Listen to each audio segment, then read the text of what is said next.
आपका पहला क्रश कौन था कि अंजुशा में एटीट्यूड है? तो लोग जानना चाहते हैं कि आप शादी कब करेंगे? शादी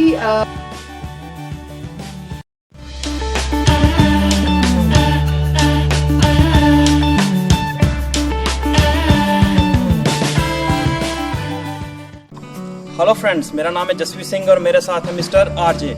हम आपका स्वागत करते हैं अपने यूट्यूब चैनल ARJ प्रोडक्शंस में।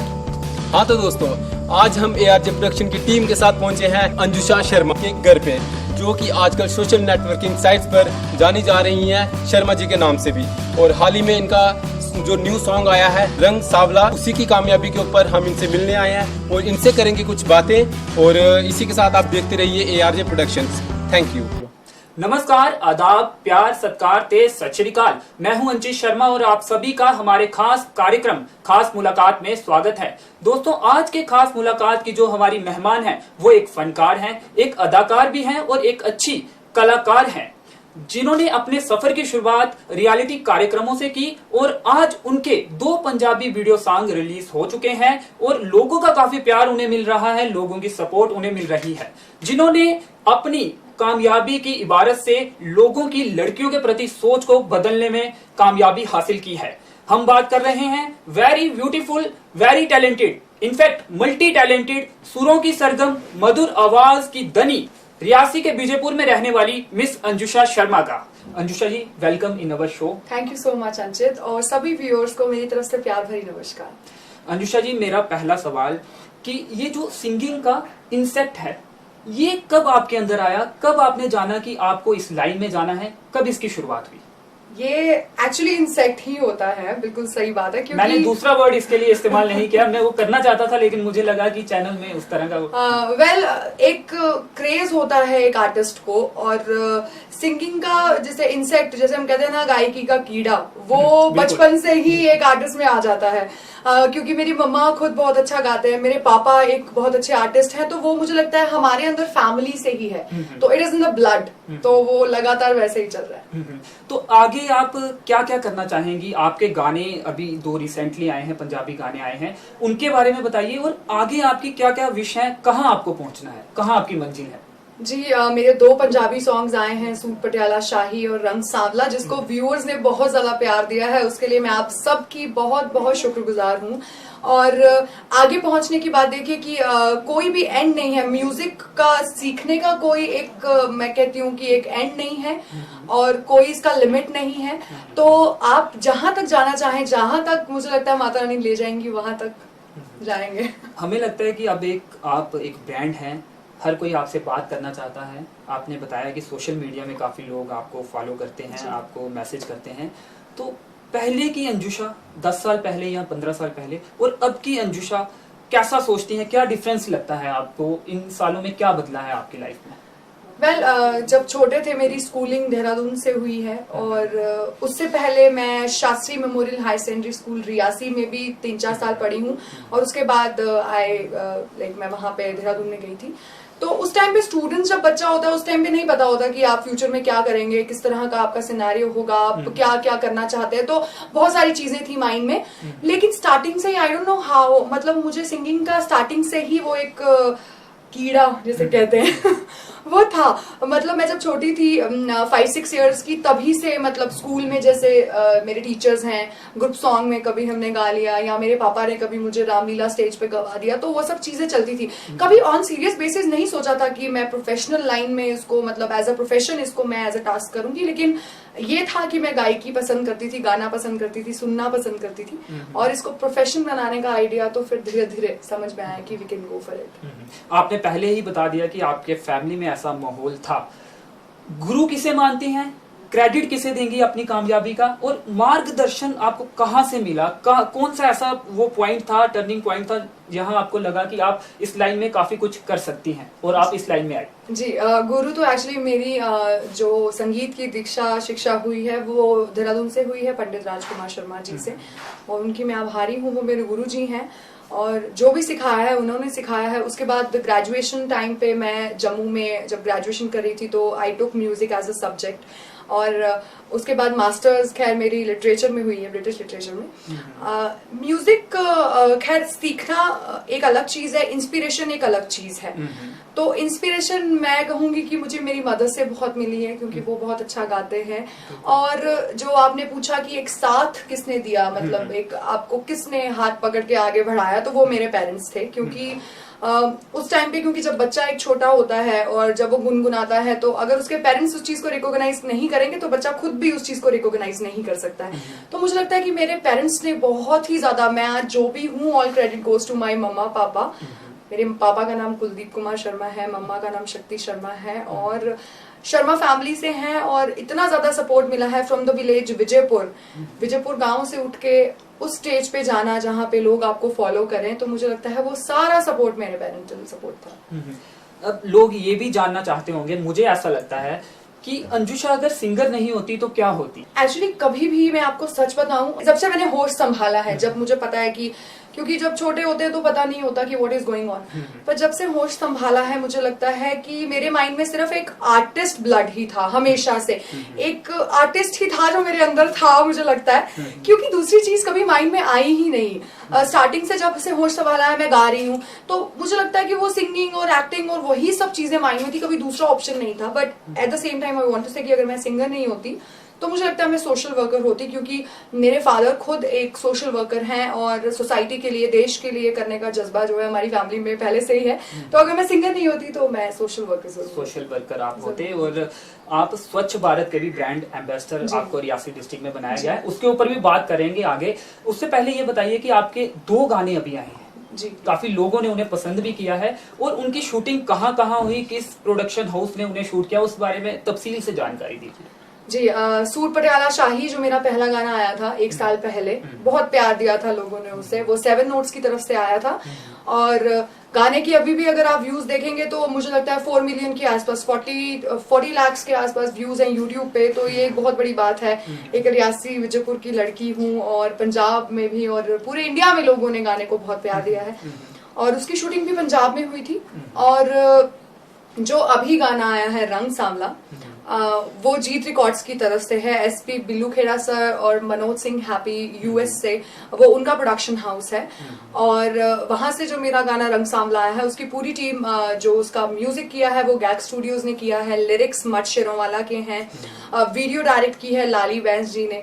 तो इस तरह से जो ये पूरी टीम है, इसका पूरा ही एक सहयोग है। किसी भी मतलब सॉन्ग को एक बनाना है, अगर आप किसी भी प्रोडक्ट को लॉन्च करते हैं तो पूरी टीम का सपोर्ट होता है। तो ये जो गाना है मेरी पूरी टीम की वजह से इतना ज्यादा सक्सेसफुल हुआ है। आपने पंजाबी 2 गाने अब कर चुके हैं आप, और क्या कभी आपने सोचा कि डोगरी गाने भी करने का आपने सोचा कभी? जी, देखिए अंशित, बहुत सीरियस इशू है मैं कहूंगी, क्योंकि एक आर्टिस्ट से हमेशा एक्सपेक्ट किया जाता है कि अगर आप एक आर्टिस्ट हैं और अगर आप जम्मू कश्मीर से हैं तो आप डोगरी में कुछ करें। और ये गलत एक्सपेक्ट करना नहीं है, क्योंकि हम जम्मू से हैं तो हमारा फर्स्ट ड्यूटी बनता है कि हम अपनी मदर लैंग्वेज के लिए कुछ करें। बट द पॉइंट इज कि सपोर्ट बिल्कुल नहीं मिलता है। और ये मुझे लगता है ये एक नेशनल चैनल है, और मैं इस पे खुलेआम ये बोलना चाहती हूँ कि हमारी जो गवर्नमेंट है एक आर्टिस्ट को सपोर्ट नहीं करती है। और ये ऐसा नहीं है, मैं गवर्नमेंट से जुड़ी हुई हूँ, मैं स्वच्छ भारत मिशन की ब्रांड एम्बेसडर हूँ, एडमिनिस्ट्रेशन से जुड़ी हुई हूँ, लेकिन सिंगिंग के मामले में कोई सपोर्ट नहीं होता है। क्योंकि देखिए, एक आर्टिस्ट, फाइनेंशियल सपोर्ट नेचुरली एक आर्टिस्ट को स्पॉन्सर्स चाहिए होते हैं। अगर आप, जैसे जो मेरा अभी गाना आया है, करीब भी 20 लाख का बजट एक गाने का होता है, अगर उस लेवल का आपको करना है। अब जम्मू कश्मीर में अगर हम डोगरी को लेकर अगर गाना करें, अगर हम उसका बजट, मैं कह रही हूँ कि अगर 1-1.5 लाख भी रखेंगे तो भी हमें स्पॉन्सर नहीं करेगा कोई।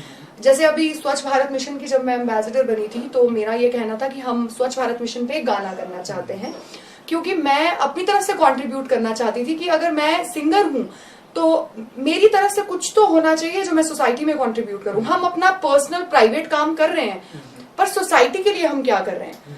तो उसके लिए मैंने कहा भी था, मेरी 2-3 जगह बात भी हुई, बट अगेन स्पॉन्सरशिप, पैसा कौन लगाएगा, तो ये सब चीजें। तो मुझे लगता है कि पंजाबी इंडस्ट्री जो है आज इतनी आगे इसीलिए है, और बॉलीवुड को टक्कर वो इसलिए दे रही है क्योंकि वो अपने पंजाब के जो आर्टिस्ट हैं उनकी कदर करते हैं, उनको आगे बढ़ाने का जज्बा रखते हैं। कदर हमारे यहाँ भी होती है, ऐसी बात नहीं है, people love me a lot here in Jammu as well, लेकिन प्रॉब्लम ये है कि अगर जो लोग इतना प्यार करते हैं उसमें से अगर मैं किसी गवर्नमेंट लाइन में जाके ये बोल दूंगी कि भाई मुझे थोड़ा सा बजट चाहिए सर, हम किसी चीज के लिए काम करना चाहते हैं या कोई म्यूजिक वीडियो करना चाहते हैं, तो उसके लिए जो है एक डोगरी आर्टिस्ट को इतना सपोर्ट नहीं मिलता है। और बहुत सारे एग्जाम्पल्स हमारे पास हैं। सरस भारती हैं, डोगरी कल्चर में रुमालो राम जी हैं, बहुत अच्छा काम कर रहे हैं, वो मेरी बहुत अच्छी फ्रेंड है और अंकल बहुत प्यार करते हैं मुझे बेटियों की तरह। लेकिन बात वही है कि आज उनका बहुत बड़ा नाम है, कल्चर की तरफ से उनको बहुत सपोर्ट है। लेकिन देखा जाए तो अगर एक कहते हैं हम कि बड़े लेवल का काम करना, और जैसे सरस भारती बहुत अच्छा गाती हैं, लेकिन किसी ने भी अभी तक ये नहीं सोचा कि वो लड़की इतनी टैलेंटेड है तो उसका हम डोगरी में एक गाना क्यों ना लॉन्च करें एक बढ़िया लेवल पे। या अगर मैं पंजाब की आर्टिस्ट हूँ, पंजाब की आर्टिस्ट नहीं हूँ एक्चुअली, जम्मू की आर्टिस्ट हूँ, उसके बाद भी पंजाबी लोग अगर हमें इतना प्यार दे रहे हैं तो जम्मू वाले क्यों नहीं दे रहे। मैं जम्मू के पब्लिक की बात नहीं कर रही हूँ, I am talking about the administration, the government जो फाइनेंस कर सकती है। तो एक आर्टिस्ट से एक्सपेक्ट किया जाता है कि भाई डोगरी में ये करो वो करो, लेकिन मैं आपको बता रही हूँ मैं डोगरी में गाने गा चुकी हूँ ऑलरेडी। मूवीज में मैंने 4-5 सॉन्ग्स गाए हैं, वैसे मैंने काफी गाने गाए हैं, लेकिन आप देखेंगे कि मूवीज वो अभी तक आई नहीं जिनमें मैंने रिकॉर्ड किया था। अब वो आएंगी पता नहीं मुझे, लेकिन मुझे जहां से भी बुलाया गया, समटाइम्स मैं मुंबई में होती थी और स्पेशली डोगरी रिकॉर्ड करने के लिए मैं यहाँ पर आई हूँ। क्यों? क्योंकि वो मेरी अपनी लैंग्वेज है, तो उसके लिए हमेशा एक कंट्रीब्यूशन रहा कि करना चाहिए। लेकिन एक चीज और है कि अगर उस लेवल का हम 20 लाख रुपया लगा के भी डोगरी में गाना कर देंगे तो लोग उसको देखेंगे ही नहीं। तो ये हमारा एक बैक पॉइंट है और इसको मुझे लगता है सुधारना चाहिए। डोगरी एक बहुत ब्यूटीफुल लैंग्वेज है और उसको हम बहुत आगे तक ले जा सकते हैं, बस एक सही दिशा की जरूरत है। तो अंजुशा ने बताया कि वो डोगरी के लिए काम करना चाहती हैं, लेकिन प्रशासन और सरकारों का साथ उन्हें यहाँ पे कहीं ना कहीं नहीं मिल रहा है। अभी रुकेंगे एक ब्रेक के लिए, ब्रेक के बाद भी एक्सक्लूसिव बातचीत अंजुशा के साथ जारी रहेगी। Something crucial is happening everywhere, and in the age of communication revolution, people are eager to know. Their hunger for the news has been growing by the day. Crime, corruption, political backlashes, and anything which grabs the reader automatically becomes the top choice for space in the news arena. In the time of sensationalism, hardcore news sometimes gets ignored. In such a pressing time, no one seems to be impressing anyone. Dainik Savera is the ray of hope on the horizon of news industry. The only newspaper which is not predictable, as journalism to serve the interest of the nation is the guiding force. Dainik Savera is rightly termed as moving from darkness to light. Break के बाद एक बार फिर तमाम दर्शकों का स्वागत है। हमारे साथ अंजुशा शर्मा जुड़ी हुई हैं, इनके साथ बातचीत के दौर को आगे बढ़ाते हैं। अंजुशा जी, आपने कहा कि आपने डोगरी के लिए भी काम किया और रिसेंटली आपके 2 गाने अभी रिलीज हुए हैं जिसमें लोगों ने आपको काफी सपोर्ट किया है, और हिंदी में भी आप गाना चाहते हैं, आप गाते भी हैं। तो तीनों ये जो भाषाएं हैं इनको किस तरह से आप मैनेज करते हैं? मैनेज करते हैं दरअसल एक आर्टिस्ट जो रहता है, क्योंकि मैंने बताया कि मेरी स्कूलिंग देहरादून से है, तो वहां पर गढ़वाली कुमाऊनी लैंग्वेज चलती है और उसमें भी मैंने कई बार परफॉर्मेंसेस की हैं। तो एक आर्टिस्ट को हिंदी, डोगरी, पंजाबी, ये सब तो इंग्लिश, ये हमारी अपनी एक लैंग्वेजेस है, हम इनसे प्यार करते हैं, हम इनको समझते हैं।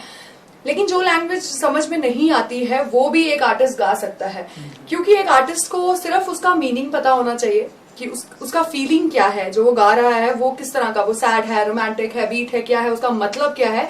उसके बाद वर्ड्स को अपने हिसाब से मुझे लगता है कोई भी आर्टिस्ट किसी भी लैंग्वेज में बहुत इजीली गा सकता है। काफी बढ़िया कहा आपने। और अब ये बताइए कि आपके जो संघर्ष की कहानी है वो क्या है, कहाँ से आपने शुरुआत की और किन किन पायदान को आपने पार करते हुए आज इस मुकाम को हासिल किया है? जी, संघर्ष की कहानी तो खैर बहुत शायद प्यारी है और रहा नहीं आपकी, मतलब रहा, पर मैं कहूंगी कि लक और सपोर्ट भी, मैं लक को भी मानती हूँ कि लक भी कोई चीज होती है। क्योंकि समटाइम्स अब मैं सबसे पहली बात तो कि मैंने कभी इतना नहीं सोचा था अपने लिए इतना ग्रैंड की, क्योंकि मैं विजयपुर से हूँ और फिर विजयपुर से रियासी, रियासी से जम्मू और जम्मू से फिर मुंबई, पंजाब, दिल्ली, तो इतना नहीं सोचा था। अभी मैं देश के बाहर भी काफी इवेंट करके आई हूँ, तो ये नहीं सोचा था, मतलब एक सोच नहीं होती है कि आप इतना कुछ इतनी कम एज में करेंगे। अभी मतलब एक तरह से मेरी एज भी इतनी ज्यादा नहीं है कि हाँ भाई, और लोग काफी पूछते हैं कि आपने इतनी छोटी उम्र में इतनी सब चीजें की हैं, तो कैसे, क्या स्टोरी रही है। Actually I started general Zorawar Singh ji का एक इवेंट हुआ था हमारे यहाँ रियासी में, और वहां पे मेरा फर्स्ट ऑफिशियल पब्लिक अपीयरेंस था। उससे पहले मैं स्कूल में गाती थी, रामलीला में गाती थी, और मेरे पापा को बहुत शौक था तो वो मुझे हर जगह स्टेज पे रखते थे, क्योंकि उनको पता था कि बेटी की आवाज अच्छी है। तो जैसे राष्ट्रभक्ति का कोई गीत है या रामलीला से रिलेटेड कुछ है तो वो सब गाने के लिए मुझे बोलते थे, और मैं बहुत हैप्पीली गाती थी। Satyam Shivam Sundaram was my favourite, वो मैं आज भी गाती हूँ। तो उस तरह से क्या होता है कि एक स्टेज फेयर आपका खत्म हो जाता है। स्कूल में भी ये था कि टीचर्स ने बस कोई भी करिकुलर एक्टिविटी है तो भाई उसको बुला लो, वो गाएगी, तो ऐसे करके था। उसके बाद जब जोरावर सिंह जी का यहाँ पे फंक्शन हुआ, मैंने जोरावर सिंह जी का एक सॉन्ग जो मेरे पापा ने लिखा है वो गाना मैं वहां पे जब मैंने गाया तो मिनिस्टर्स को काफी पसंद आया और बहुत अप्रिशिएशन मिली, कैश प्राइज मिला। बहुत खुश हुए सब लोग कि इतनी छोटी सी एज में, I was I think 6 to 7 years old that time. तो वो गाने के बाद उसके बाद पापा को लगा कि नहीं, हमें बेटी को सिखाना चाहिए या इस फील्ड में आगे, क्योंकि इतना अच्छा रिस्पॉन्स मिला पब्लिक का। उसके बाद all India devotional song competition जो कटरा में होता है, हर साल होता है नवरात्रों में, मैंने उसमें पार्टिसिपेट करना शुरू किया जब मैं 11th क्लास में थी या 10th क्लास में थी, तब मैंने स्टार्ट किया था।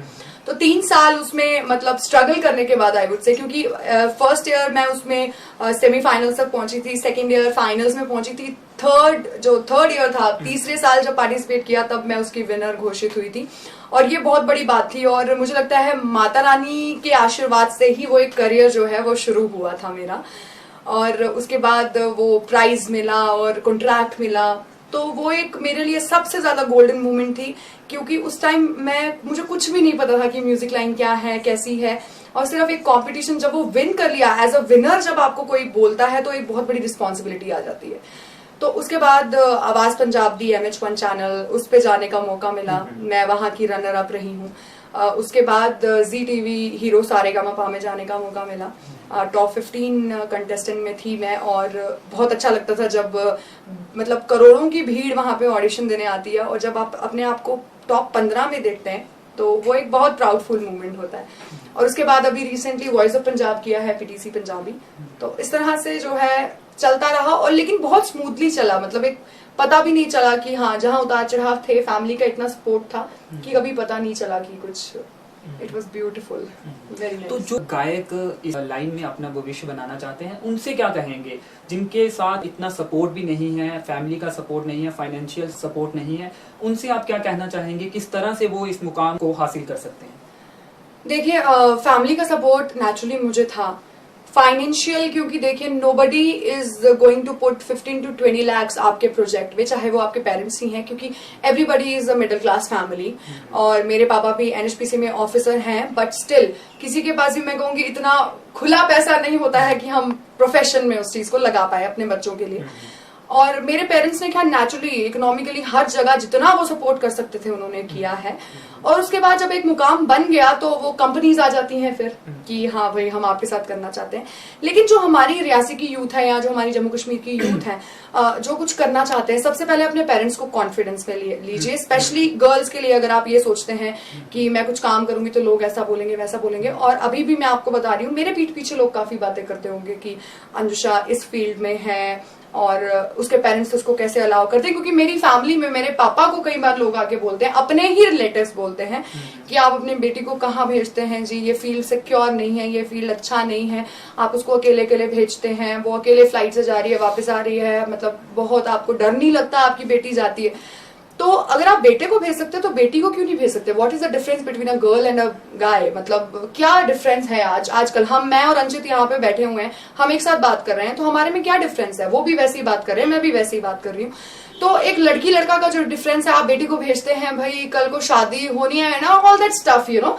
लेकिन मेरे पापा ने उस चीज को बहुत पॉजिटिवली लिया, और इतना पॉजिटिवली लिया कि आज जो वो लोग हैं वो जानते हैं कि मैं क्या कर रही हूँ। और मैं कहूंगी कि उन लोगों को उनका जवाब मिल चुका है कि बेटी को आगे बढ़ाने से क्या मिलता है। एक्चुअली जितना बेटे को नहीं बढ़ाने से मिलता प्राउड, जितना पेरेंट्स को बेटी को बढ़ाने से मिलता है। मैंने भी अपने इंटरव्यू की शुरुआत में ये लाइन कही थी कि आपने जो किया है उससे लोगों की सोच में भी कहीं ना कहीं परिवर्तन आ रहा है।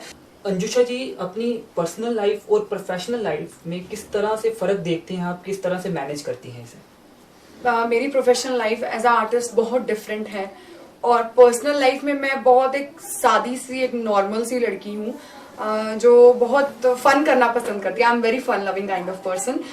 और प्रोफेशनल लाइफ में ये है कि जब भी आपको किसी से मिलना है मतलब A to Z you should look like, मतलब ऐसा लगना चाहिए कि भाई आप बहुत एक प्रोफेशनल तरीके से किसी से मिल रहे हैं। मतलब एक आप देखने में आपके कपड़े से लेके आपके शू से लेके आपके हेयर स्टाइल तक को लोग जो है नोट करते हैं कि आप क्या पहन के आ रहे हैं क्या।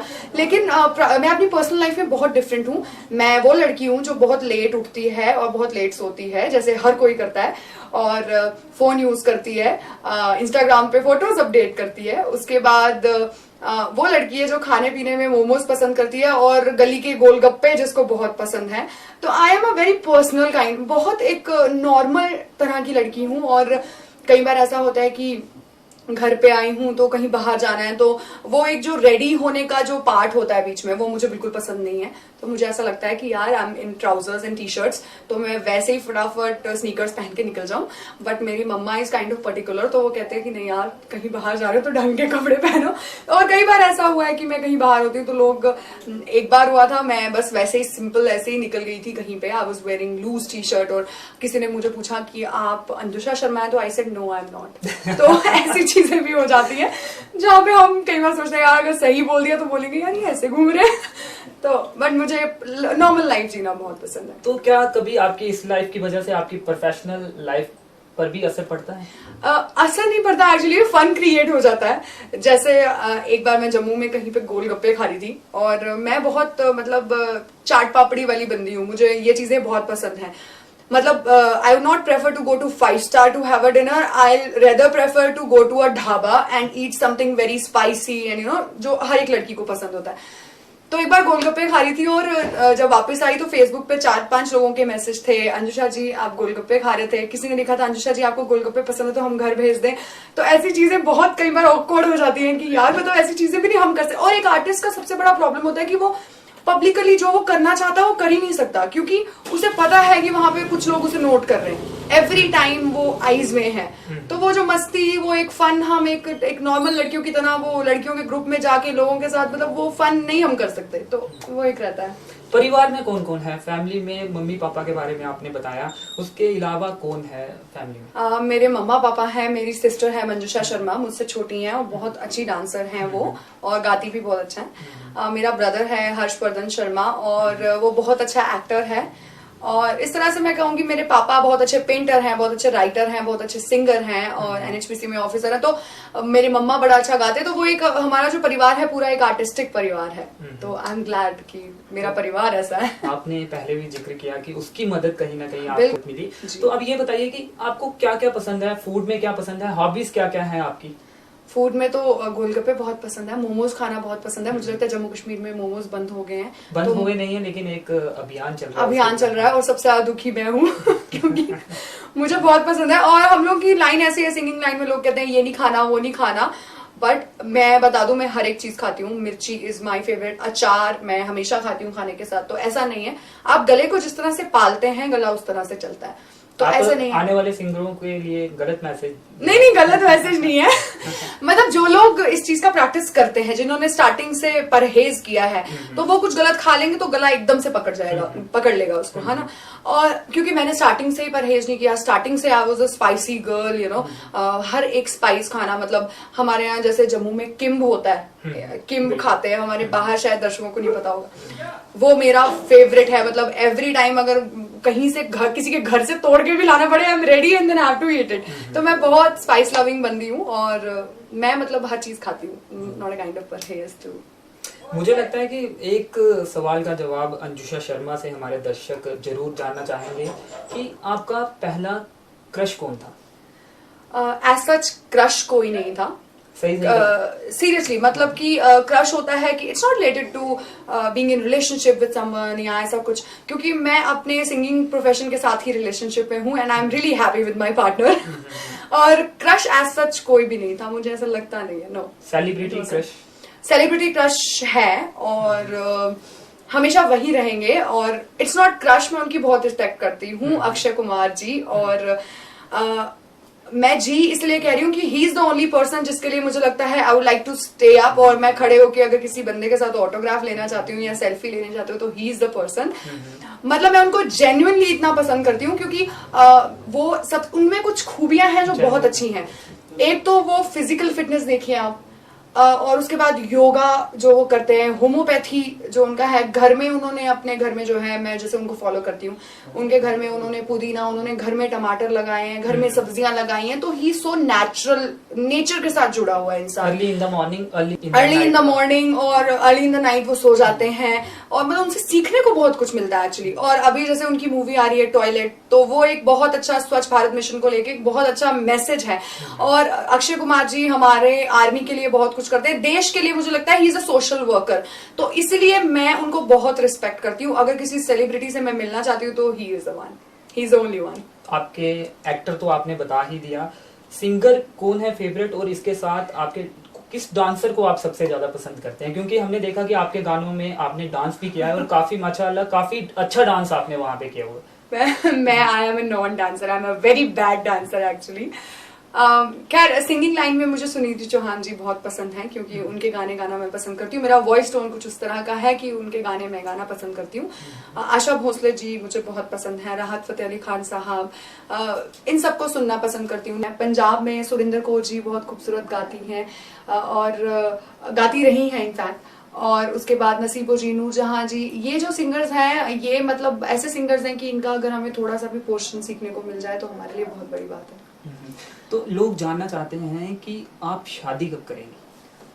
शादी कोई प्लान नहीं है फिलहाल। मतलब if you want to be the part of Anjusha Sharma's marriage, अभी कोई प्लान नहीं है, तो आप लोग आराम से बैठिए घर में और एसी में आप गर्मियों का मजा लीजिए। क्योंकि अभी मुझे लगता है 5-6 साल तो कोई मतलब नहीं है। मतलब शादी करके क्या करना है यार, इट्स लाइक फंसना वाला काम है। तो जो मैं कर रही हूँ, आई am really happy along with my parents. मैं अपने घर वालों की बहुत लाडली हूँ और मैं किसी के घर में अपने घर वालों को छोड़ के नहीं जा सकती हूँ। तो अगर कोई आके यहाँ पे शिफ्ट कर सकता है तो फिर हम शादी करने का सोचेंगे। तो अंजुषा शर्मा ने एक्सक्लूसिव हमसे बातचीत करते हुए ये बताया है कि 5-6 साल अभी वो उनका शादी करने का कोई भी प्लान नहीं है। इंटरव्यू को आगे बढ़ाते हैं और बात करते हैं आपकी पावर क्या है और आपकी वीकनेस क्या है। पावर जो एक पॉजिटिव पॉइंट है, सबसे पहले तो मेरे पेरेंटल सपोर्ट जो है बहुत ज्यादा है। दूसरा एक कॉन्फिडेंस है, जिसके लिए मुझे हर कोई बोलता है कि आप बहुत कॉन्फिडेंट रहते हैं, आप कहीं भी हैं तो आप मतलब एक डर नहीं है वो। That is because of my parents, क्योंकि उन्होंने बचपन से मुझे पब्लिक के सामने रखा है, तो पब्लिक से अब एक डर नहीं है। कभी भी परफॉर्म करना है, कई बार लाखों लोगों के सामने परफॉर्मेंस देनी होती है, तो कभी ऐसी दिक्कत नहीं आती है। नेगेटिव पॉइंट एज सच कोई नहीं है, but I am very emotional kind of person. और मतलब ऐसा होता है कई बार कि आपका मतलब आप काफी इमोशनल हैं, तो कई बार कुछ चीजें हर्ट कर जाती है, यू नो। मतलब कि जैसे सपोज कीजिए मम्मा ने कुछ बोल दिया तो इससे थोड़ा सा बुरा लग गया, या प्रोफेशनल लाइन में अगर किसी ने कोई कमेंट कर दिया, क्योंकि आपके अगर आपको पसंद करते हैं तो आपके हेटर्स भी बहुत सारे होते हैं। तो कई बार जैसे 50 कमेंट बहुत अच्छे आते हैं, एक कमेंट कोई ऐसा आ गया तो मतलब आई एम अ पर्सन जो शायद उसके बारे में एक सेकंड सोचे, क्योंकि मैं बहुत इमोशनल हूँ। तो वो चीजें हैं, otherwise I am very perfect और मैं बहुत कॉन्फिडेंट हूँ, बहुत फन लविंग हूँ, चिलिंग हूँ बहुत ज्यादा, तो मैं हमेशा स्माइल करती रहती हूँ। रियासी के बीजेपुर में आप रहते हैं। सिंगिंग तो आपने बचपन से शुरू कर दी थी, लेकिन वीडियो सॉन्ग कर कैसा एक्सपीरियंस आपका रहा और क्या क्या दिक्कतें आपको इस दौरान पेश आई? जी, रंग सांवला जो हमारा सॉन्ग है उसको करना, जब वीडियो की बात हुई, जब ऑडियो रेडी होके आया तो कैट स्टूडियोज ने ऑडियो किया है, और उसमें ये था कि गाना बहुत भंगड़ा तरह का गाना, बहुत बीट सॉन्ग है, यू नो, शादियों में बजने वाला जिसको हम कहते हैं। तो उसके लिए ये था कि एक डिमांड थी कि आपको खुद भी नाचना पड़ेगा, and I M purely a non dancer Saul, मतलब कि मुझे डांस का डी भी नहीं पता था। और जब मुझे बोला कि आपको नाचना पड़ेगा, तो मतलब मेरे लिए तो dance is something impossible, and then somebody told me कि इम्पॉसिबल में भी आई एम पॉसिबल होता है, तो you need to work on it. तो उसके लिए मेरी क्लासेस लगी थी, भांगड़ा क्लासेस, स्ट्रेचिंग क्लासेस, उसमें तरह तरह की एक्सरसाइजेस करनी पड़ी जो कभी सोचा भी नहीं था कि करेंगे। तो इस तरह के उसके बाद धीरे धीरे जब आपकी बॉडी लूज होती है डांस करने के लिए, तो फिर जाके मैं डांस कर पाई। तो बहुत एक तैयारी के साथ हमने वीडियो की। ड्यूरिंग वीडियो कोई खास परेशानी नहीं हुई। एक शॉट जिसमें आप देखते हैं कि मैं वो टेम्पोज हैं ट्रेवलर्स काइंड ऑफ थिंग्स है, और उस पे मैं खड़ी हूँ, भांगड़ा वाले पीछे डांस कर रहे हैं, मैं उस पे खड़ी हूँ।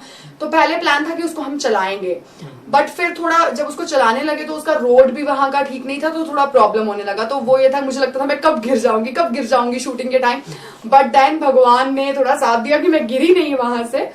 और एक शॉट था जब देयर इज अ शॉट जो हमारे एक्टर हैं, जो हमारे हीरो हैं, और मतलब वो मतलब शेरों वाले तू ले जा मेरा हाथ पकड़ के, उसमें वो मतलब ही होल्ड्स मी, वो मेरे लिए बहुत डिफिकल्ट था, क्योंकि of course I am not an, मतलब मैं एक तरह से प्रोफेशनल एक्टर नहीं हूँ, तो वो एक थोड़ा सा डिफिकल्टी आई थी, but then we sorted out. तो बहुत ही बढ़िया एक्सपीरियंस था। तो इन्होंने बताया कि थोड़ी परेशानी तो हुई, लेकिन इन्होंने उसे मैनेज कर दिया और आगे भी ये वीडियो सॉन्ग निकालती रहेंगी। तो अब अपने इंटरव्यू में हमारे एक सेशन होता है टंग ट्विस्टर, तो वो आपके साथ यहाँ पे हम टंग ट्विस्टर आपको देंगे। आपको लगातार 10 टाइम्स उसे बोलना है और तेजी के साथ भी नहीं बोला जाएगा। कोशिश करिए। और हमारा पहला टंग ट्विस्टर है, सिंपल है, आपने कई बार अपने घर वालों से सुना होगा और बाहर भी सुना होगा। आपको 10 बार बोलना है कच्चा पापड़ पक्का पापड़, और इसे तेजी के साथ बोलना है। कच्चा पापड़ पक्का पापड़, कच्चा पापड़ पक्का पापड़, कच्चा पापड़ पक्का पापड़, कच्चा पापड़ पक्का पापड़, कच्चा पापड़ पक्का पापड़, कच्चा पापड़ पक्का पापड़, कच्चा पापड़ पक्का पापड़, कच्चा। चलिए, आपने कोशिश की। अब अगला हमारा टंग ट्विस्टर है, देखिए आपको बोलना है दविंदर की दादी के 2 दांत में दर्द है। दविंदर की दादी के 2 दांत में दर्द है। दिल्ली के दुकानदार दविंदर की दादी के 2 दांत के दर्द की दवाई दो। इसे 5 बार बोलना है तेजी के साथ। दविंदर की दादी के दांत में दर्द, 2 दांत में दर्द। अच्छा, दविंदर की दादी के 2 दांत में दर्द है। दिल्ली के दुकानदार दिल्ली के दुकानदार दविंदर की दादी के 2 दांत के दर्द की दवाई दो। 2 दांत। अच्छा हाँ। दविंदर की दादी के 2 दांत में दर्द है। दिल्ली के दुकानदार, हाँ, दविंदर की दादी की 2 दांत में दर्द है। दिल्ली के दुकानदार दविंदर की दादी के 2 दांत के दर्द की दवाई दो। 2 बार इसे और बोलिए, 3 बार बोलिए। अच्छा, दविंदर की दादी के 2 दांत में दर्द है। दिल्ली के दुकानदार दविंदर की दादी के 2 दांत के दर्द की दवाई दो। एक बार और रिपीट करना। दविंदर की दादी के 2 दांत में दर्द है। दिल्ली के दुकानदार दविंदर की दादी के 2 दांत के दर्द की दवाई दो। काफी अच्छा, आपने अच्छे से बोला। और अब हमारा तीसरा टंग ट्विस्टर है, पके पेड़ पे पका पपीता, पका पेड़ या पका पपीता, पिंकू पकड़े पके पेड़ को, पिंकू पकड़े पका पपीता। ये आपने गाना सुना होगा, आप सिंगर हैं। मैंने नहीं सुना है। पके पेड़ पे पका पपीता, पिंकू पका पेड़ या पका पपीता, पके पेड़ पे पका पपीता, पका पेड़ या पका पपीता, पिंकू पकड़े पके पेड़ को, पकड़े पिंकू पकड़े पके पेड़ को, पिंकू पकड़े पके पेड़ को, पका पेड़ या पका पपीता। आपका जो रिसेंट गाना रिलीज हुआ है रंग सांवला, उसके कुछ बोल गुनगुनाइए, हमारे दर्शकों को सुनाइए। बिल्कुल, रंग सांवला को आप सब ने बहुत प्यार दिया है। जम्मू कश्मीर की जनता ने, रियासी की जनता ने बहुत प्यार दिया है, और मैं सबको थैंक्स करना चाहूंगी सबसे पहले आपके इस चैनल के थ्रू, कि बहुत बहुत धन्यवाद। मतलब आपने अपनी बेटी को इतना प्यार दिया है। आई रियली फील प्राउड कि मैं जम्मू कश्मीर से हूँ। करीब 2 मिलियन लोग जो हैं रंग सांवला को यूट्यूब पे देख चुके हैं, और बहुत प्यार मिल रहा है रंग सांवला का। मतलब कि इतना ज्यादा लोग मैसेजेस करते हैं, इतना ज्यादा मतलब रिस्पॉन्स आता है पब्लिक का कि sometimes it is impossible. Sometimes आपका फोन हैंग कर जाता है जब आप डाटा ऑन करते हैं। तो मैं बहुत इस चीज के लिए अपने आप को आभारी समझती हूँ कि लोगों ने इतना प्यार दिया रंग सांवला को, और अपनी म्यूजिकल लाइन में, अपनी म्यूजिकल लाइफ में रंग सांवला को एक छोटी सी जगह जरूर दी है। और उसका जो लिरिक्स हैं वो मट शेरोवाला जी ने लिखे हैं, और उसमें एक अंतरा है जो उन्होंने मुझ पे लिखा है थोड़ा बहुत, तो वो मेरा फेवरेट अंतरा है, मैं आप सबको सुनाना चाहूंगी। वो कुछ इस तरह से है। चॉकलेटी गल्लों विच टोए मट वे, टोंदे कह रोए होए मट वे, चॉकलेटी गल्लों विच टोए मट वे, टोंदे कह रोए होए मट वे, शेरों वालिया तू ले जा मेरा हथ फड़ के, वालिया तू ले जा मेरा हथ फड़ के, शुक्र मनाओ रंग सांवला कुड़ी दा, गोरी हुंदी जे कोई मर जांदा सिर चढ़ के। हाँ, शुक्र मनाओ रंग सांवला कुड़ी दा, गोरी हुंदी जे कोई मर जांदा सिर चढ़ के। बेहतरीन Anjusha ji. Thank you so much. ये लाइन सुनकर मैं कुछ आपके लिए अर्ज करना चाहता हूँ। खुदा सुन रहा है, खुदा सुन रहा है, किस्मत फन की फरियाद रखेगी, जमाना सुनेगा और दुनिया याद रखेगी। क्या बात है, क्या बात है। रंग सांवला से पहले आपका एक गाना आया था सूट पटियाला शाही, उसे भी काफी अच्छा रिस्पांस मिला। लगभग 35 से 40 लाख लोगों ने उसे यूट्यूब पर देखा है। तो उस गाने के बारे में बताइए और उसकी कुछ लाइंस गुनगुनाइए, हमारे दर्शकों को सुनाइए। सूट पटियाला शाही जो सॉन्ग है मेरे दिल के बहुत करीब है, क्योंकि मेरा पहला पंजाबी प्रोजेक्ट था और लोगों ने उसको बहुत प्यार दिया। तो एक बहुत खूबसूरत फीलिंग आती है जब इतने सारे लोग आपको प्यार करते हैं, और रंग सांवला के बाद और ज्यादा सूट पटियाला शाही को लोगों ने देखा और प्रेज किया है। और उसकी 2 लाइनें मैं आपको जरूर सुनाना चाहूंगी। वो कुछ इस तरह से है। रखदा है मुझ जे तू करके खड़ी, रखदा है मुझ जे तू करके खड़ी, हो मैं भी नागनी वे गुत नू बना के रख दी। जे तू कुड़ते पजामे दा शकीन वे, कुड़ते पजामे दा शकीन वे, मैं भी सूट पटियाला शाही पा के रख दी। कुड़ते पजामे दा शकीन वे, मैं भी सूट पटियाला शाही पा के रख दी। शानदार अंजुषा। और अब एक और गाना हम आपसे सुनना चाहेंगे, जो गाना आपके दिल के बेहद करीब है, वो गाना जरा गुनगुनाइए।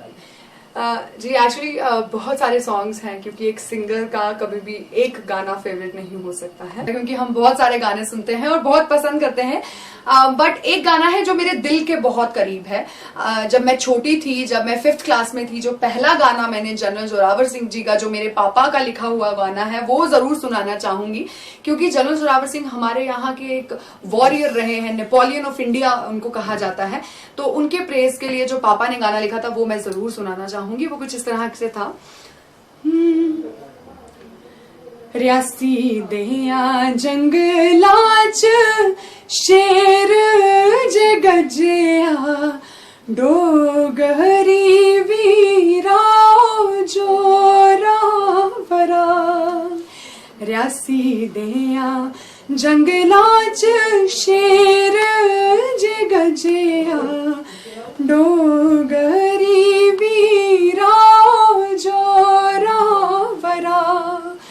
ओ चीका कलकारा ते शेर दहाड़े, गवांगी बचाओ तेरी कैंथों पुकारे। तरती च पटके आ बाबर शेरा, डोगरी वीरा जोरावरा। तो ये सॉन्ग मेरे पापा कुलदीप कुमार शर्मा जी ने लिखा है। और इसी के साथ एक रिक्वेस्ट है, क्योंकि डोगरी के बारे में जब हम बात करते हैं तो डोगरी में हमारे देश के जो सबसे बड़े वॉरियर हैं वो जनरल जोरावर सिंह जी रह चुके हैं, जो विलेज विजयपुर से हैं। तो मैं चाहूंगी कि अगर एडमिनिस्ट्रेशन मुझे सुन रहा है तो दिस इज अ रिक्वेस्ट कि प्लीज, मैं ये नहीं कह रही हूँ कि आप मेरी आवाज में करवाइए, किसी से भी करवाइए, पर इस तरह का गीत जो उनके प्रेज में हो, जो स्वच्छ भारत के लिए हो, कुछ ऐसा हो जो सोशल लोगों को इंस्पायर करे। क्योंकि हमारे लोगों को पता ही नहीं है कि जनरल जोरावर सिंह जी कौन थे, उनकी क्या मतलब क्या उनकी क्या मैं कह रही हूँ खूबियां थी और कितने बड़े वो वॉरियर थे। तो ये सब चीजें मुझे लगता है यूथ को जरूर पता चलनी चाहिए। एक आपका छिपा हुआ पहलू हमने देखा कि आप एक्टिंग भी कर चुके हैं, आपने रामलीला में परफॉर्म किया है, उसके बारे में बताइए। जी, रामलीला में मेरे पापा विजयपुर रामलीला के डायरेक्टर रह चुके हैं। उसके अलावा रियासी रामलीला में भी मौका मिला, मैंने सीता का एक्ट किया है, सीता हरण में, और वेदवती रावण संवाद में वेदवती का एक्ट भी किया है। और वो मेरे लिए मेरी जिंदगी का सबसे ब्यूटीफुल मोमेंट रहा है, क्योंकि इतनी बड़ी बड़ी मतलब मैं कहूंगी कि वो देवता है, वो भगवान प्रभु हैं, और उनका रूप को मतलब एक तरह से एक्टिंग के जरिए उसको दर्शाना, ये मेरे लिए बहुत बड़ी बात थी और मैंने बहुत इंजॉय किया है ड्यूरिंग दैट टाइम। तो एक्टिंग का भी एक शौक है, कीड़ा, that's what you said। तो आपने अपने गानों में भी खुद एक्ट किया है, तो क्या आप इसे भी आजमाना चाहेंगे, फिल्मों में जाना चाहेंगे? जी, एक्चुअली रंग सांवला आने के बाद, इनफैक्ट सूट पटियाला शाही आने के बाद ये एक्टिंग के बहुत प्रपोजल्स आ रहे थे, और रंग सांवला के बाद और ज्यादा, क्योंकि उसमें तो दर्जी वर्जी को भी मार पड़वाई है मैंने, तो लोग सोच रहे कि नहीं लड़की एक्टिंग कर सकती है, तो बहुत सारे कॉल्स आ रहे हैं। बट फिलहाल मेन फोकस म्यूजिक पे है। उसके बाद अगर कुछ इस तरह का मौका मिला, कुछ साफ सुथरा और अच्छा काम होगा तो जरूर करेंगे। जी, तो अंजुषा ये बताइए कि नेक्स्ट इज व्हाट, आगे क्या है? नेक्स्ट बहुत कुछ है। अभी आपने रंग सांवला देखा है, अभी हरे, पीले, नीले, गुलाबी सब रंग आपको देखने हैं। अभी जो नेक्स्ट सॉन्ग है वो बहुत ही ठेठ देसी पंजाबी सॉन्ग आ रहा है। उसकी रिकॉर्डिंग हम कर चुके हैं, ऑडियो उसका रेडी हो गया है और वीडियो बहुत जल्दी उसका शूट हो जाएगा और मुझे लगता है 2 महीने के आसपास हम गाना लॉन्च कर देंगे। तो दर्शक भी, क्योंकि रंग सांवला आने के 3-4 दिन बाद ही लोग पूछने लगे थे कि नेक्स्ट क्या आ रहा है, तो मैं कह रही थी, मैंने कहा ये तो देखो अभी 10-15 दिन तो क्योंकि लोग बहुत क्यूरियोसिटी होती है, लोग बहुत प्यार करते हैं एक्चुअली, तो बहुत होता है कि हाँ कब आ रहा है, क्या आ रहा है। तो नेक्स्ट गाना आ रहा है और उसमें एक हिंट दे देती हूँ कि उसमें आप लोग मुझे खेती बाड़ी करते हुए देखेंगे। वो एक देसी लड़की जो दुपट्टा लेके और कमर के साथ बांध के बैलों के साथ लगी होती है, तो वो एक अच्छा रहेगा मुझे लगता है, मेरे लिए भी आपके लिए भी एक नई चीज होगी। तो अंजुषा जी अब अपने इंटरव्यू को आगे बढ़ाते हैं और अब कुछ आरोप है आपके लिए। अच्छा, लाइए प्लीज। आरोप ये है कि लोग कहते हैं कि खासकर रियासी के लोगों की बात कर रहा हूँ, कुछ लोगों के मन में ये है कि अंजुषा में एटीट्यूड है, वो हमारे मैसेज का जवाब नहीं देती, सोशल मीडिया में वो रिस्पांस नहीं करती, ये उनके आरोप हैं, उनका ऐसा मानना है। तो आप किस तरह से इसे डिफेंड करेंगी, क्या जवाब देंगे इस पर? जी सबसे पहले देखिए कि मैं भी, क्योंकि आरोप हैं, क्लियर करना चाहते हैं। एक आर्टिस्ट को लेके किसी की अगर कुछ सोच इस तरह की बनी है, देखिए आप मुझे, सबसे पहले आप मुझे देखिए, मतलब कहाँ से आपको लगता है कि मुझ में एटीट्यूड है। मतलब अंचित के साथ मैं हूँ आज और हम दोनों इतना कंफर्टेबल होकर एक दूसरे से बात कर रहे हैं। मुझे देख के मेरे फ्रेंड्स कहते हैं कि आपको देख के कभी नहीं लगता है कि आप एक आर्टिस्ट हैं, आपको देख के यही लगता है कि आप हमारी दोस्त हैं। तो मैं बहुत फन लविंग लड़की हूँ, बहुत फ्रैंक हूँ, मैं अपने रियासी के लोगों से बहुत प्यार करती हूँ, ऐसी कोई बात नहीं है। और सबसे ज्यादा जरूरी अंचित एक बात होती है कि जब तक आप किसी को नहीं जानते हैं, आप उसको जान नहीं सकते जब तक आप उससे बात नहीं करते हैं। तो जो रियासी की जनता है, जो लोग मुझसे बात कभी नहीं किए हैं, तो शायद वो ऐसा सोचते होंगे कि मुझ में एटीट्यूड है, पर एटीट्यूड का ए भी नहीं है मुझ में, ऐसी कोई बात नहीं है। You always welcome to our place for a tea and we can clear all our attitude over there. यही मकसद था कहीं ना कहीं हमारा ये सवाल करने का। क्या आपको लगता है कहीं ना कहीं मैनेज करना भी थोड़ा मुश्किल हो जाता है, सबको सोशल मीडिया में रिप्लाई करना भी मुश्किल होता है?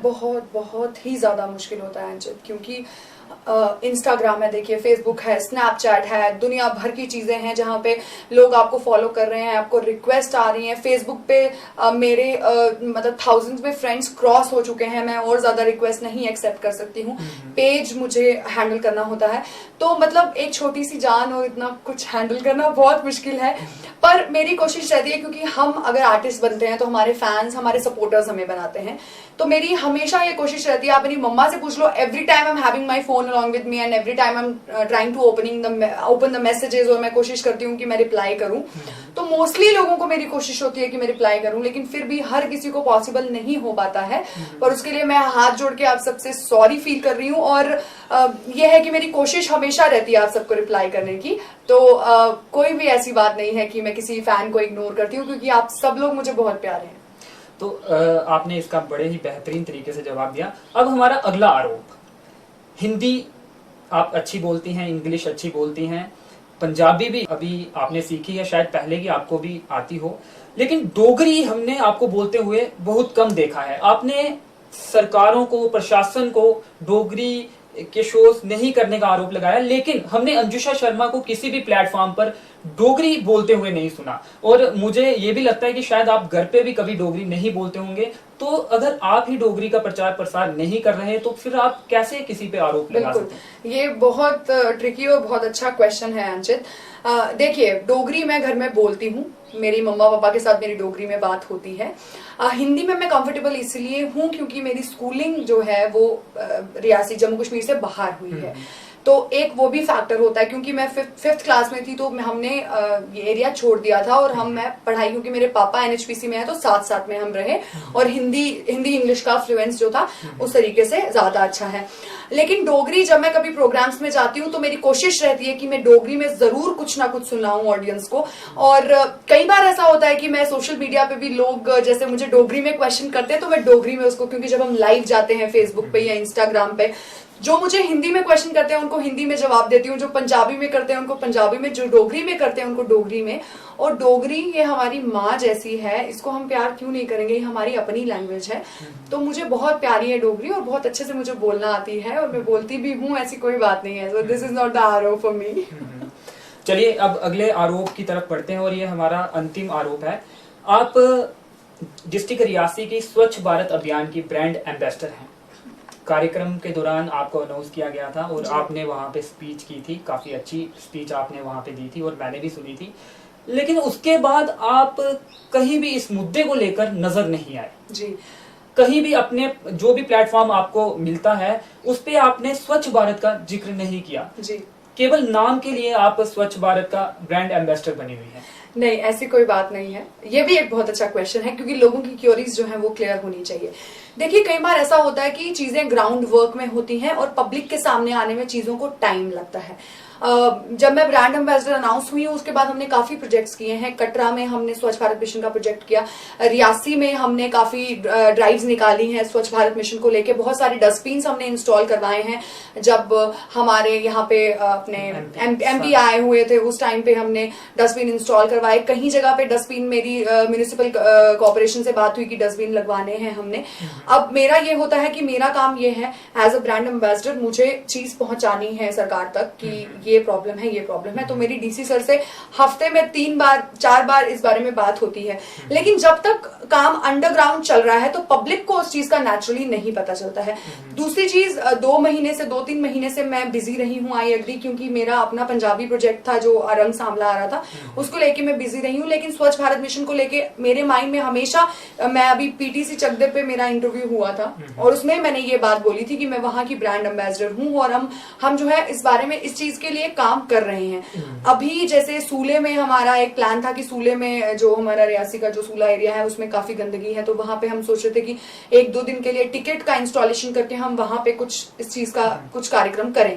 लेकिन यही होता है कि मोस्टली मुझे स्टेट के बाहर रहना पड़ता है और जब मैं आती हूँ मेरी पूरी कोशिश होती है कि हम स्वच्छ भारत मिशन के लिए कुछ ना कुछ जरूर करें और इसके लिए एक पेज भी हमने बनाया हुआ है और कोशिश हमेशा रहती है।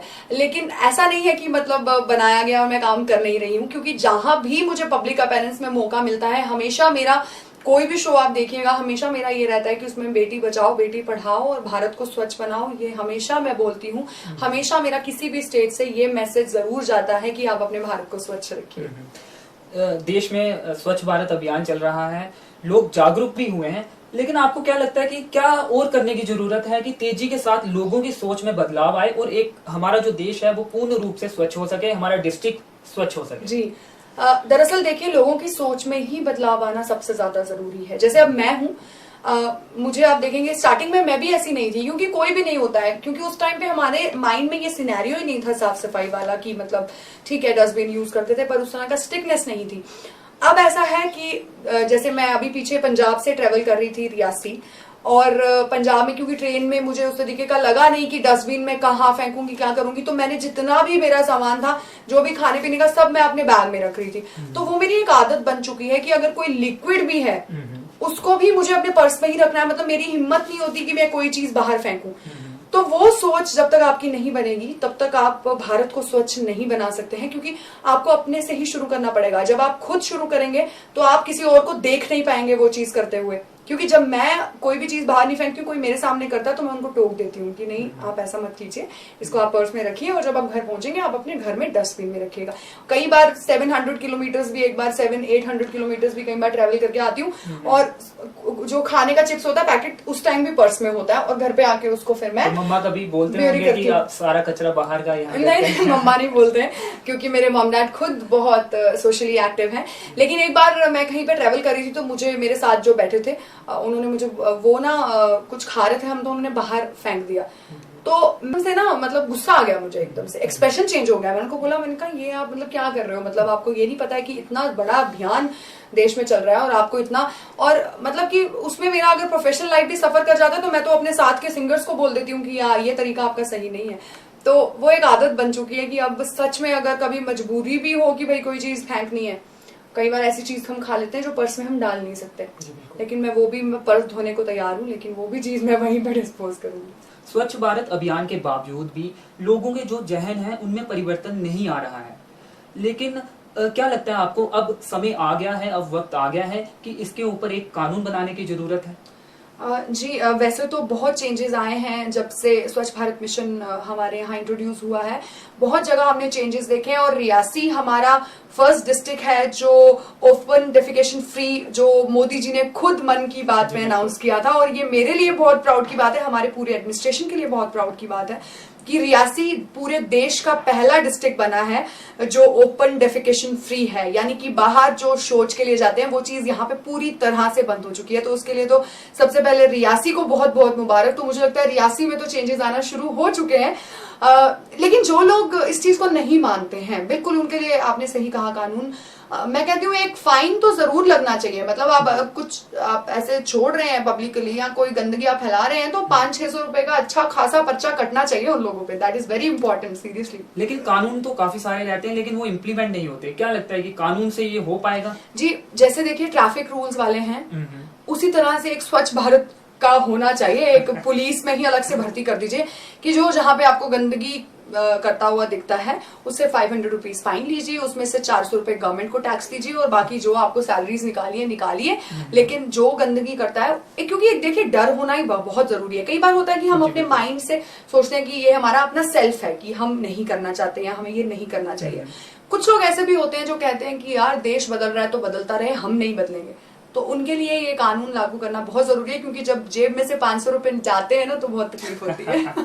तो इन्होंने कहा कहीं ना कहीं कानून लाने की जरूरत है। तो तमाम आरोप हमने इन पर लगाए, बड़े ही बेबाकी के साथ अपने विचार रखे और अपने आप को डिफेंड किया। तो हम यहाँ सामने देख रहे हैं कि काफी सारी ट्रॉफीज यहाँ पे पड़ी हुई हैं। जरा इनके बारे में बताएंगे कि सबके बारे में बताना तो काफी मुश्किल हो जाएगा, लेकिन वो खास पल जब आपको लगता है कि आपने काफी स्पेशल फील किया और ये पुरस्कार आपको मिले। जी दरअसल मैं टचवुड, मेरे पास करीब भी घर में 600 से 700 ट्रॉफीज हैं और उनको रखना इतना डिफिकल्ट हो गया है कि मेरी मम्मा अब कह रहे हैं कि एक स्पेशल अलमीरा बनवा लेते हैं या 2 अलमीरा बनवा लेते हैं, एक में भी वो पूरी नहीं आएंगी, इतनी सारी ट्रॉफीज हैं। और मैं चाहूंगी कि दर्शकों को आप जरूर दिखाएं। और उसमें से एक ट्रॉफी है जो सबसे पहले मुझे मिली थी, एक छोटी सी ट्रॉफी है और वो खुद भी बच्ची है अभी, क्योंकि मैं बच्ची थी तभी मुझे मिली थी। आप बड़े हो गए और वो बड़ी नहीं हुई। मैं बड़ी होगी पर वो अभी छोटी है, तो हो जाएगी धीरे धीरे बड़ी। वो मेरे दिल के बहुत करीब है क्योंकि जब वो पहली ट्रॉफी थी जो मुझे मिली, उसके बाद MH1 से मुझे सारेगामापा से मेडल मिला, वॉइस ऑफ पंजाब से, फिर बहुत सारी शोज की ट्रॉफीज और गेस्ट पेरेंट्स की ट्रॉफीज और सेलिब्रिटी गेस्ट की ट्रॉफीज, इतनी ट्रॉफीज हैं। उसके बाद जो सोशल वर्क मैं करती रहती हूँ उसमें भी काफी ट्रॉफीज हैं। तो बहुत सारी, इतनी सारी ट्रॉफीज हैं कि बस ट्रॉफीज ही ट्रॉफीज हैं हमारे घर में। तो बहुत खुशी होती है कि लोग इतना प्यार देते हैं, इतना सम्मान देते हैं, क्योंकि एक एक ट्रॉफी जो है उसके साथ, एक एक ट्रॉफी के साथ एक एक सम्मानजनक फीलिंग जुड़ी होती है। तो बहुत खुशी होती है। तो अंजुषा जी, चलते चलते क्या संदेश आप इस समाज को देना चाहेंगे, खासकर रियासी जिले के लोगों को देना चाहेंगे या फिर पूरे भारत के लोगों को देना चाहेंगे, और जो इस फील्ड में आना चाहते हैं जो कलाकार, उनसे क्या कहना चाहेंगे?